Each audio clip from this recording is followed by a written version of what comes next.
right? So I love helping people create their own stages. And from your own stages and understanding how to utilize stages, then they can create what I call pre-sold leads.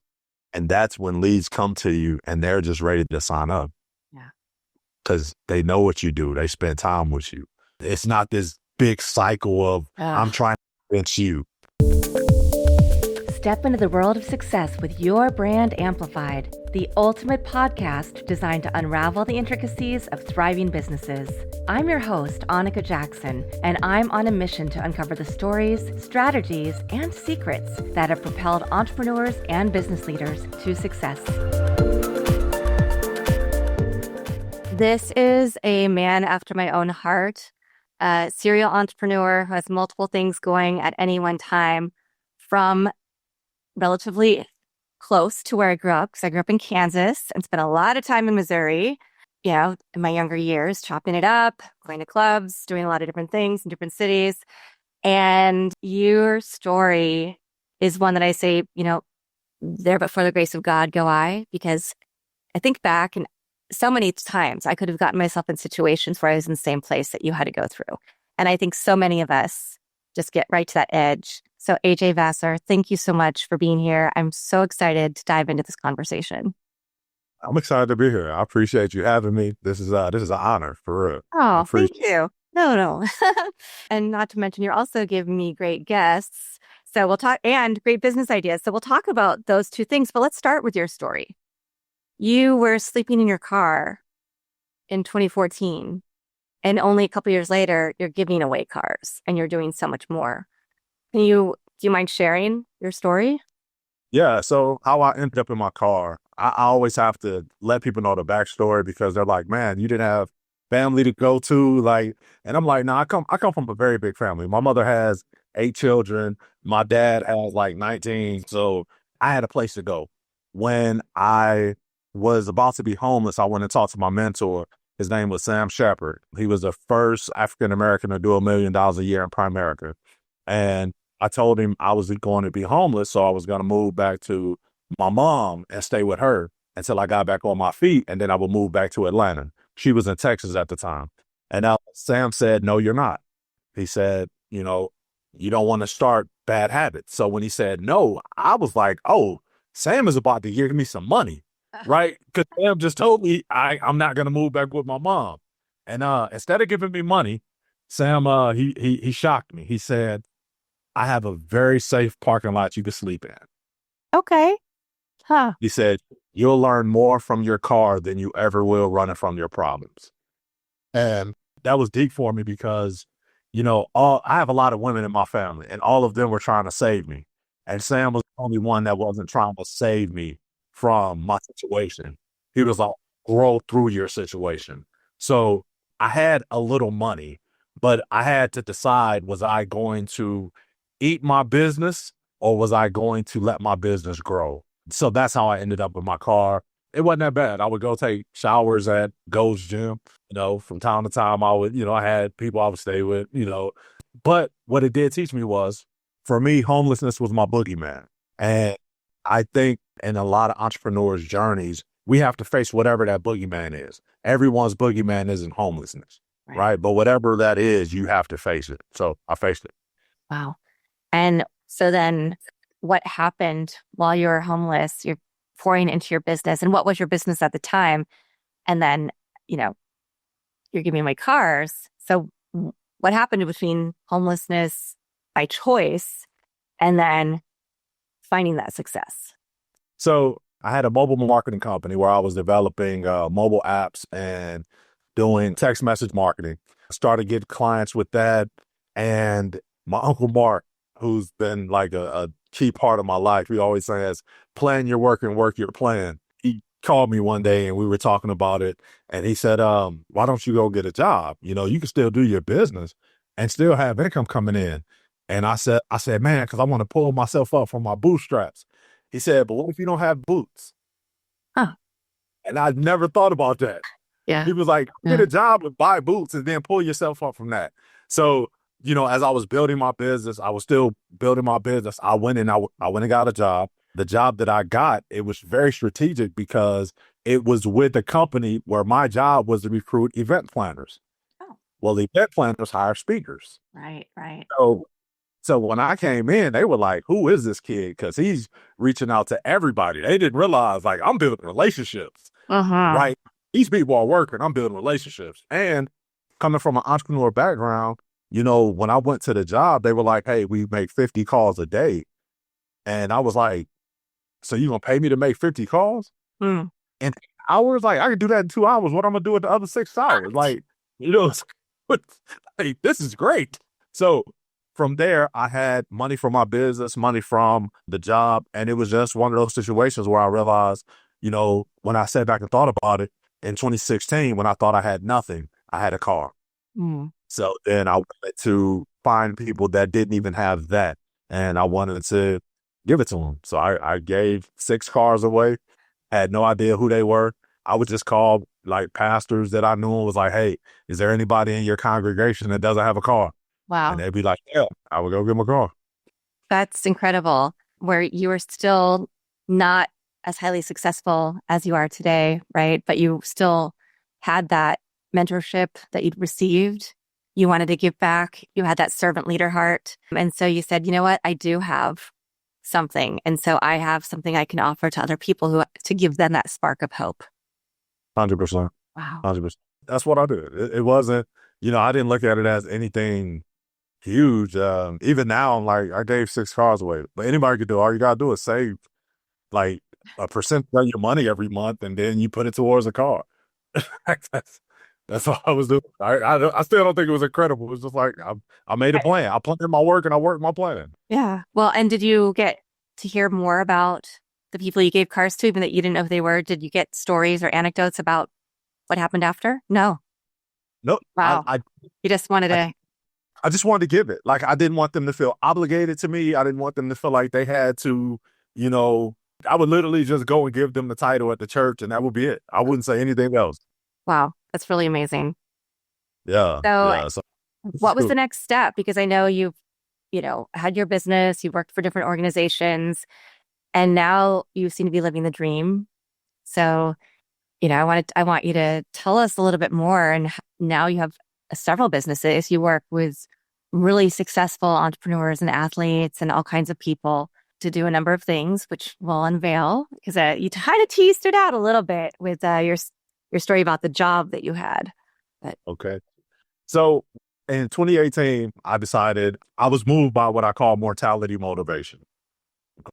So in 2017, I was sitting at my desk in my corporate little cubicle, and I remember I started thinking I was 36 at the time, and I don't know why I had this thought, but I was finally doing 6 figures, and I was like, "Well, this don't feel like I thought 6 figures would feel." Number one, that was number one, and then number two, it just hit me one day.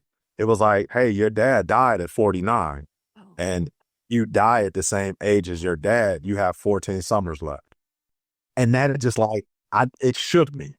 And I was just like, wow, I'm closer to his death than I thought. And if I only have 14 summers, this is not how I want to live my 14 summers. Right. And I made a plan, and within 11 months, I was gone. I was in South America. why did you Yeah. choose South America? The weather, the weather, it stays where I live, it stays between 60 and 80 degrees all year round. Okay, that's a great reason, but there had to be something else. No, No, no, no, really? no, Because literally. because you and I talked, we know people in common who also live in Colombia.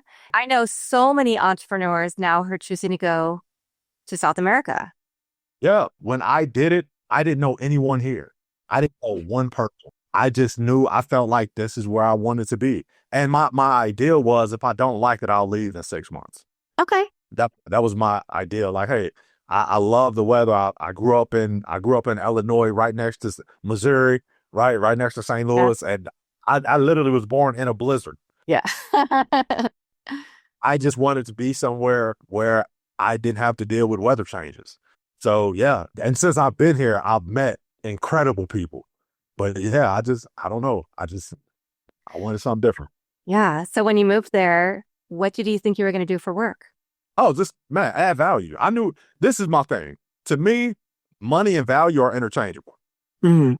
So that it was just like, oh, all I gotta do is find places to add value. If I find places to add value, I'll get money.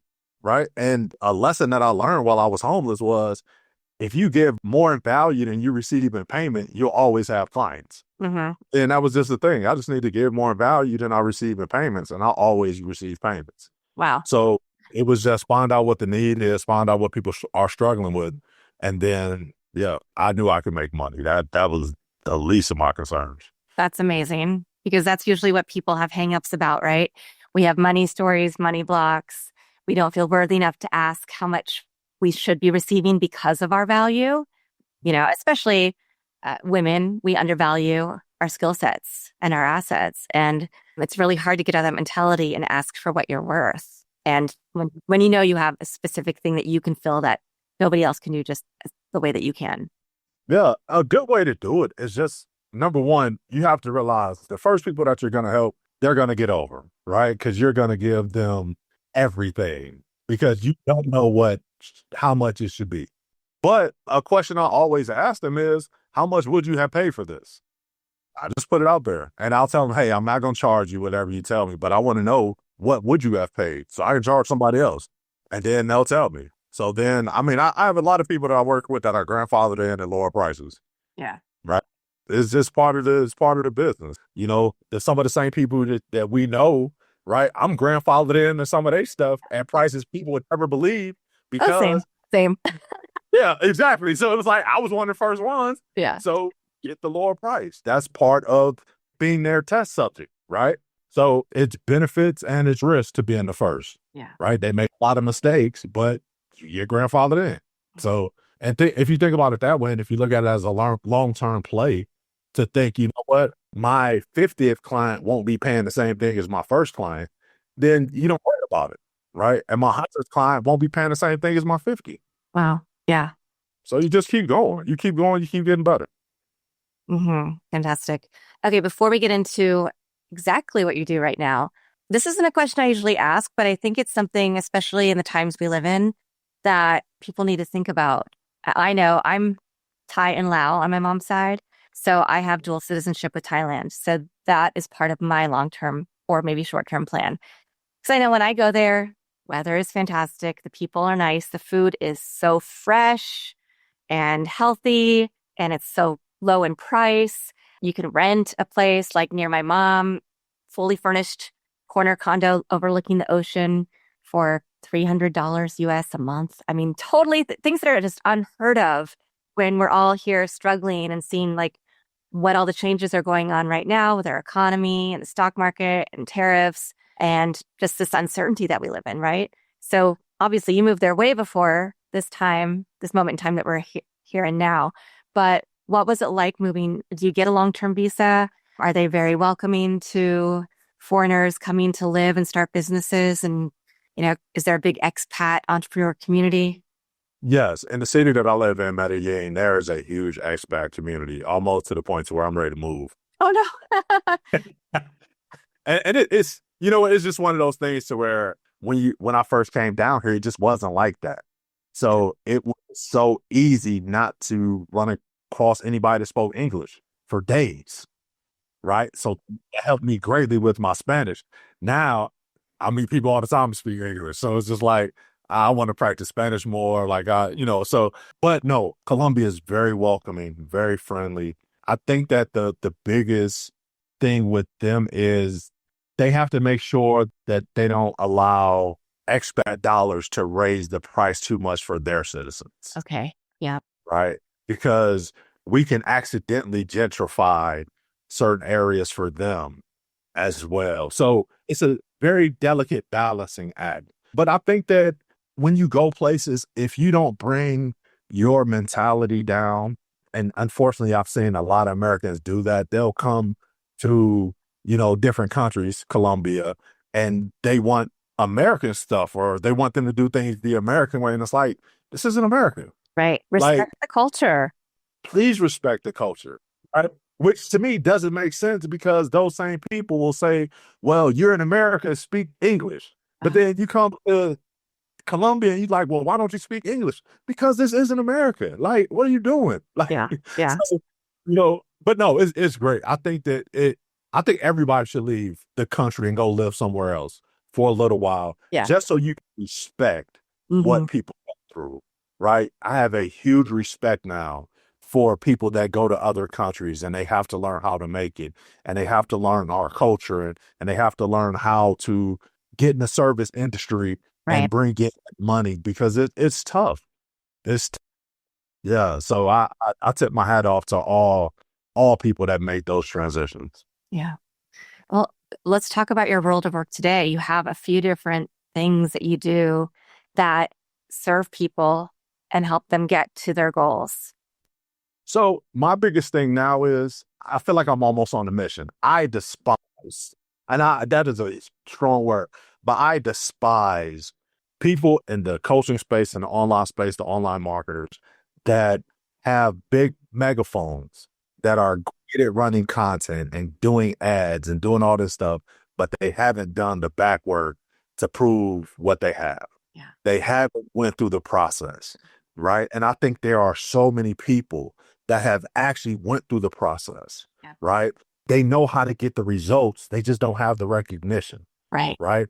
They're not going for the prizes because they like it's that's not it for them. So my thing is I want to get those people out there because I feel like they are our best kept secrets, Yeah. Nice. right? Because I just feel like there are too many people that are getting the recognition now that don't have the results, right? They'll tell people, and I see it. They come down here and they rent, these big mansions and they have this team record them. And it's like, but you're not like, you made all your money from advertising. Right. You make all your money from the system that you're selling people. Right. You Yeah. see what I'm saying? Yep. And Oh, that yeah. bothers Yeah. that And it's bothers. easy to fall for those. Even if no matter what business you're in, if you see something that you're like, oh, I really need to learn that system, but then you get into it and you're like, every meeting that they're talking, there's not tangible learning going on. Yeah. And I'm gonna tell you where it came from. In 2018, 2019, I was in Colombia and there was a big influencer at the time who had a sales job open. And I was like, you know what? I'm gonna go sell in this company because I want to see how they do it on the inside of a big organization. The year before he did $11 million in sales. Wow. And as I'm in there with the sales team and we're listening, I realized the person that shows up on the video isn't the person that's behind these sales meetings, right? And he was a coach, but he would downgrade any of his students that did better than him. Like he didn't want none of his students to do better than him. And I'm like, That's not but right. I'm like, to me, I want all my students to do better than me. Like that shows that I'm good, do better. exactly. Right. And what I found out was he got good at the advertising, at running ads, at doing those things. Right. But the thing that we were selling, it wasn't getting people results. And that I think that's where my mission, like the spark of my hero journey began. Cause I was like, it's like, nah, this ain't good. This ain't good. I used to say his name, but Ron told me, said, stop saying his name. Yeah. They go, just know what you're doing. But no, that's why I'm really big on right getting recognition to people who actually have results. Yeah. Yeah. So what are some of the ways that you do that? So I do that by what I call the business owner's ATM, right? Most of us understand what a personal ATM is, right? You have money in your account, you go to the ATM, you pull money out. As a business owner, you can do the same thing. You just have to do it another way. It's not your money you pull out, it's others' money, but you can only pull out their money after you've given them value. But the way that we have to earn their money is different, right? Most business owners look to earn the money, not realizing the first thing you have to do is earn their attention. Yeah. Right. And once you earn their attention, then you have to earn their time. And then once you earn their time, then you earn their money.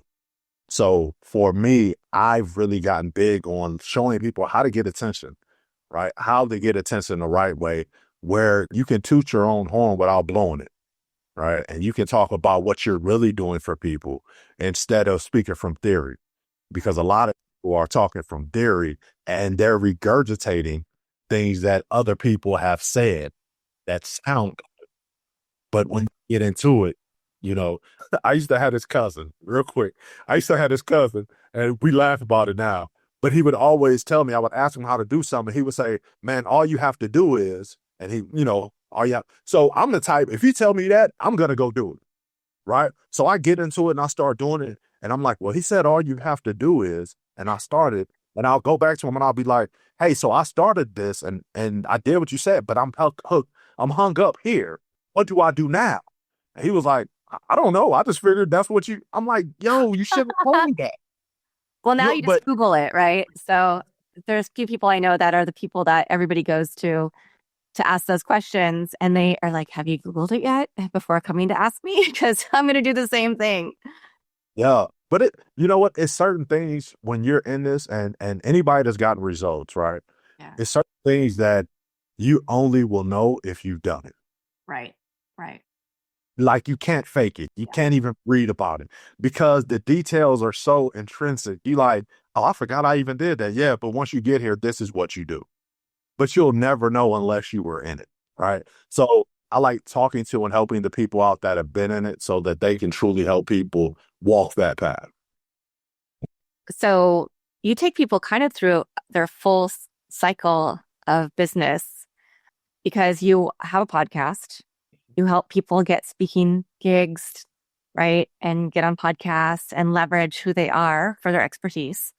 Then you take that into helping build lead magnets so that they can capture attention for their business, get more speaking opportunities, whatever the case may be. And then you have the business owner's ATM. So then you're saying, okay, now that you're getting this business, here's how you need to think about the flow through. And you're using the expertise that you already have and these systems, right, to think about your building your business, not just letting your business be something where everything's flying out and where you're Yeah. adding value. Yeah. Yeah. I mean, this is for anybody. This is business. Find a problem, solve the problem. Right. Solve the problem, help somebody with the solution. When you have a problem and you solve it, what most people don't realize is you actually create three other problems, right? So I just started getting over probably these last 3 years, I've gotten good at understanding that every time I would solve a problem, I would create three more. So then I would just start writing the systems down to solve those problems too. Amazing. Right. So I'll give you a great example. Yeah, please. So one of the things that I give people as like, hey, I'm going to get your attention, right? I'll tell people, I'll give you 100 free leads. No strings attached. I'll just give you 100 free leads. You let me know what industry they're in. I'll get the leads. I'll even clean the leads and then I'll give them to you. Right now, this is the problem. I solved the leads problem, but now you have a CRM problem because you have nowhere to place the leads. You have an email problem because you don't know what emails to send to them to get their attention. Right. So now you have an attention problem, but then you also have a problem because you don't have the lead magnet in the funnel to get them assessed to be what we call a qualified lead. Right. So although I created that I solved that one problem, I know I created the other three. So I have a solution for that. Right. And that's all business is. You just keep creating solutions and you find out which ones are worth you solving. Yeah. Wow. Well, so let's talk about some of the people that you work with. I mean, you don't have to name them or you can, but what are some of the big success stories that you've had in taking people through either one part of the process or your entire process? So I work with a lot of professional athletes. I used to be a barber by trade. That was my first occupation. As people, if you're watching, you can tell I don't have hair, so I had a Right. lot of practice myself. But yeah, I used to be a barber by trade. So a lot of my relationships started just because I was cutting hair. So a lot of the Olympic athletes that I work with is because I first became one person's barber, and then this person introduces you to this person who's also an Olympian, and then it's right. So it's relationships. And then once they figured out that I could help them get in front of people and I could help place them and get their messages out because I was doing it for people that didn't have a name. Right. So it wasn't like, oh, he's of course they're gonna get on the stage. They're an Olympian. It was like, no, I can get people on the stage that like nobody knows. I was getting myself on stage. Nobody knows me. Like before today, your audience had never heard of AJ Vassar. Like I'm not a household name, right? But once they saw that I was getting results, that's the key word, results. All you have to do is get results. If you get results, people gonna want to know, hey, how can you help me get that? Right. So then it's Yeah. like, okay, perfect. I'll help you get it. So it was just a point of getting, and I like to use people other than the Olympians Mhm. because I think when I use the professional athletes and the Olympians, people say, oh, of course you could do it for them. But that's not how I got them. Right. I got because I was getting results for people that weren't Olympians, for people that didn't have a name, right? And I will say this person's name because she's not famous, but I had a young lady named Santana McLemore, right? Santana was, I always use her because she's to date, when I left the US, I created a system to leave. So then, like I told you, once you do something, teach other people how to do it. Yeah. It took me 11 months doing my system to leave Mm. the US. I taught it to Santana and she left corporate America in 10 months. Oh, okay. So to date, she's the fastest person to use my system Mhm. and go off and start her own company. Now she's doing great. She just sent me a picture of her taking her son and his girlfriend to Hawaii for like a week. And, Nice. you know, it was so I like talking about the professional athletes, but that's because that's cool. People know them. Mhm. But to me, it's the people that people don't know. You'll never hear since, right? But she's like more of the one that I look at because I'm like, wow, you did it. You beat my record, right? But if you have a message and you can get people results, that's the biggest thing. Yeah. You can get them booked. Yeah. Interesting. And I know a lot of companies charge a lot of money to help get people on stage. You have to have a speaker's reel traditionally. You have to have, like you said, your topics that add value that will help people be inspired, teach them something, give them something to leave with that's tangible and will help make a difference in their lives. So is that, what kind of process do you take people through? Like, is it cohorts? Is it one-on-one? Is it a mix of things? Yeah, it's a mix. It depends on whatever the person needs. Some people do better in cohorts. Some people want one-on-one. And I'm going to tell you, as much as I do believe in getting people on stage, Yeah. right? I believe in creating your own stage. Yeah. So that's something that ultimately I'm helping people do is to create your own stage. And this is why I remember having to beg, fight, you know, almost steal to get on a stage where they pay $5,000. Wow. Right? I'm doing all of this jumping through hoops and then when I did an event in 2020 during COVID where the hotels would only allow us to have 15 people or less Mm. and right because of COVID standards. And I did this event and that weekend I did over $100,000 in sales. What? I was like, oh, why am I fighting for 5,000 when I can go do 100 like in a weekend? So I did that 3 more times. And this wasn't done in a big city, right? I did this in a little town in Delaware, a state that doesn't have an airport. So they had to fly into Philadelphia or BWI and we drove them over, right? But $100,000 in sales. I did that 3 other times. And then I did it 2 times in Medellin. And I was like, oh, so the thing is, what I started realizing is when you don't need money from other stages, that's when those opportunities open up to you. It's Yeah. almost like a bank loan. Like banks will loan you money faster when you don't need it. Right. Yeah. Because, yeah. Right. So I love helping people create their own stages. And from your own stages and understanding how to utilize stages, then they can create what I call pre-sold leads. And that's when leads come to you and they're just ready to sign up Yeah. because they know what you do. They spend time with you. It's not this big cycle of I'm trying to convince you. Yeah. Yeah. Sending out proposals, negotiating, meeting with other team people. I mean, even because I've been testing some stuff out. And so I turned on the thing for LinkedIn for people to send me a request for a proposal. Most of them are spam. They're not real people, or they're taking a person's real profile. Cause I've also tested like emailing somebody like, hey, is this really coming from you? Because it doesn't seem like with your business and what you post that, and they're like, no, I didn't post that. But somehow somebody attached their profile to this. Now, some are legit, which is great. And you just send one over and it's fine. But then even for like grant proposals, I just spent probably 12, 15 hours writing a grant proposal because the formatting had to be a certain way and I had to cut out stuff. And it's a lot of work to get 25 to $75,000 for the nonprofit foundation.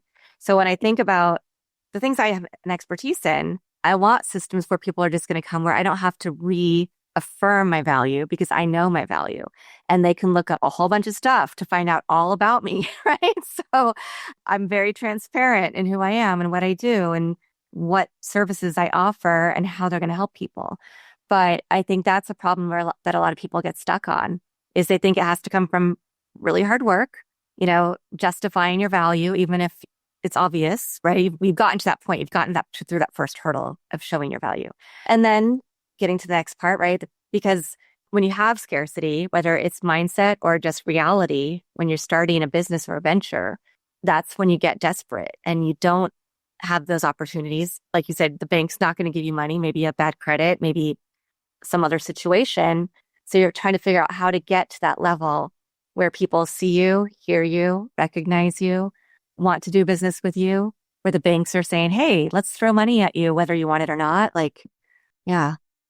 Yeah. I want to really get down to business on what you say, creating value, right? Because ultimately, I love the term value, but I want people to think of it differently. Because instead of value, I would say, figure out what problem you solve. Right, right. Because once you know your problem, they'll tell you if it's valuable or not. Right. Well, and that's part of the thing, right? Is that's what we are trying to do in business. We're trying to help somebody become the hero of their story because we are solving a problem for them. And I think that's where also people get turned around and they talk about everything that's in their product, what we can offer. Here's all the things we can do for you. Instead of talking about, here's where you're going to go with us. We're going to take you from here to here. That's it. That's it. If you have this problem and you want to get rid of this problem, we take people with this problem. And once we help them solve it, they're here. If that's what you want, work with me. If not, I'm not your person. Right. And I know for probably, I would say 85% of the people that I talk to, I can't help them. Not right now. So that's cool. Like that frees me up to know 85% of the people I talk to, they're not my people. So I'm gonna let you know what I do. I'm gonna see if I can give you some value, right? And what I'm saying. But then after that, you're not ready to solve the problem that I solved. And that's cool. We can still depart and be friends. Yeah. Yeah. Nice. But I'm very clear on the problem I solved. Yeah. Can you give us any tips from the business owner's ATM? Like one little part of your strategy or hint about a question you might ask somebody to help them figure out their journey? Yeah, so I'll give you two hints. So the first one is, and I'll give you two just because I kind of went over one, but I want people to recognize it. Yeah. Right. I believe in the problem solution sequence. You should know if I solve this problem, what are the other three problems I'm going to create? Okay. Yeah. Do I have a solution for those three problems? Right. When I solve those three problems, what are the other 9 problems that I just created by solving them? All right. So you should know that. Okay. And then when you're getting attention, right? Attention is the major thing. The best way that I use to get attention is called salting. Okay. And I created this term because I used to always hear people say, you can take a horse to water, but you can't make it drink. Right. Right. And I would think that's dumb. Right. I don't have to take the horse to water. All I got to do is feed him salt and he'll find water himself. Interesting. Yep.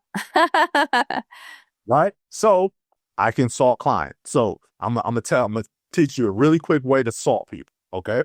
So, and I'm going to show you how I do it in real life. So I have this thing called the 6-week rule. Okay. The 6-week rule is probably one of the reasons why I was able to move to Colombia. I was able to give 6 cars away, get out of homelessness, and live the life of my dreams. It's lowered my blood pressure. It's lowered my anxiety. It is phenomenal what it has done for me in my life. I had a friend out in San Antonio. She was teaching at a middle school in a kind of rough area. Okay. So I told her about the 6-week rule. She was like, yo, that is amazing. Do you think it will work on kids? And I was like, I don't know, but you could teach them. Like, it's not proprietary. I mean, I created it, but I don't not use it. So she called me one day, excited. AJ, you'll never believe this. 2 of my baddest girls was about to fight. Like they were in each other's face. And I just yelled, 6 week rule. And she said they paused, hesitated, and both of them picked up their backpacks and walked away. Oh, okay. Okay. Now, everything I just said is true. Yeah. Okay. But I want you to think about what I did. I told you what it was. I told you the results it had. I've never told you what it is. I know. I did notice that. Right? Right. So I can literally tease the rest of this episode and not say what it is. And people would be like, it would always be, what is the 6 week rule? Yeah. And it's all because I salted them. And we can do the same thing in business. If we practice, we can do the same thing. Now, I like holding it out just to build the tension so people can see. Because when I release the tension, people are like, oh, okay. But because I opened that loop, Yes. unless I close it, it's always going to be in the background, right? I have a cohort that I teach, and I was teaching them, and I did it probably for like the whole hour. And at the end, one of my students was like, tell me what the 6 week rule is, right? Now, I won't do that to your audience. I'll tell you what the 6 week rule is, okay? I literally asked myself, will this matter in 6 weeks? Nice. You see how simple that was? But everything I said is true. I was able to move to Medellin because there were different things that were going on that I could have got upset about. I said, would it matter in 6 weeks? It's lowered my blood pressure because I don't worry about stuff because most of the stuff that I deal with won't matter in 6 weeks, right? I don't have anxiety because the stuff that I have anxiety about, typically it won't matter in 6 weeks, right? Everything I said is true. The girls did stop fighting. They didn't fight because I guess they said this won't matter in 6 weeks.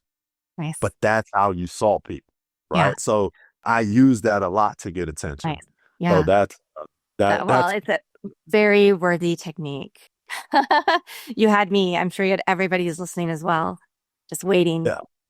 Yeah. And it works. It works. Like Yeah. I said, you don't have to take a horse to water to make it drink. You just got to feed it salt. Okay. Now we're going to have your website in the show notes, ajvassar.com. But you also are offering the audience a free lead magnet and funnel. Why would you offer them a free lead magnet and funnel? What's in it for you? What's in it for me is that I know most people, if they don't have one, anybody that reaches out to me and doesn't have one, right? It's because it's hard for them to create. And I believe in giving stuff away that people would pay for, right? If I know other people are charging and I figure out a way that I can give it away, I'll give it away. But once again, I know my problem solution sequence. So I literally practice what I preach. So I know if I do give you a free lead magnet and a free funnel, then you need leads. You also need to know how to get people into it. Right. You also, right? So there are a lot of things that you'll still need help with afterwards. Mm-hmm. And guess what? There are going to be a percentage of people, maybe 10%, that once they have it, they don't need me. And that's fine. But there's a bigger percentage that I can say, hey, I can help you with this. And even if we don't move forward, I still have proof that I did it for them. Right. And you do something for someone and like they remember that and they give you testimonials. So you think about how I used to always go to these pages and I'd be like, how did they get all these testimonials? I just started to realize that they were giving people stuff for free. Nice. Yeah. Yeah. So that's what's in it for me. Testimonials and some people are going to need it. All right. I love that. As we wrap up, you and I are going to have a lot of continued conversations. So I want in on all of the different things that you talked about. Let's go. I also just always want to close out with, do you have a favorite quote, mantra, verse, poem, family motto? I love that you said poem because I do have a favorite poem. Oh, nice. Yes, I do have a favorite poem. And the poem says, go to the edge, he said. I said, I am afraid. Go to the edge, he said. I told him, if I go, I'll fall. Go to the edge, he said. He pushed me and I flew. Mm. So I felt that. Fantastic. This has been such a fun conversation. I'm so glad we made this happen. And I know that I have several of your amazing roster that is going to be on the show in the near future. Super excited to have those conversations. So AJ, thank you so much for being here. Honestly, it was my pleasure. It's an honor. And man, I appreciate you taking the time to do this for me. Of course. I'm glad we finally got it going. Thank you to everybody who's watching this episode or listening to it on your favorite platform. Leave me a rating review. AJ, what is the name of your podcast? It's called the Business Problem Solvers Podcast. And okay. Give it a listen. We'll put that in the show notes as well. And I'll be back again with another amazing guest to share their story, their journey, and some actionable tips and tricks for you to make your life and your world of work a little better and get you on your way to financial freedom, to having the time to be who you really are and let everybody else see that too.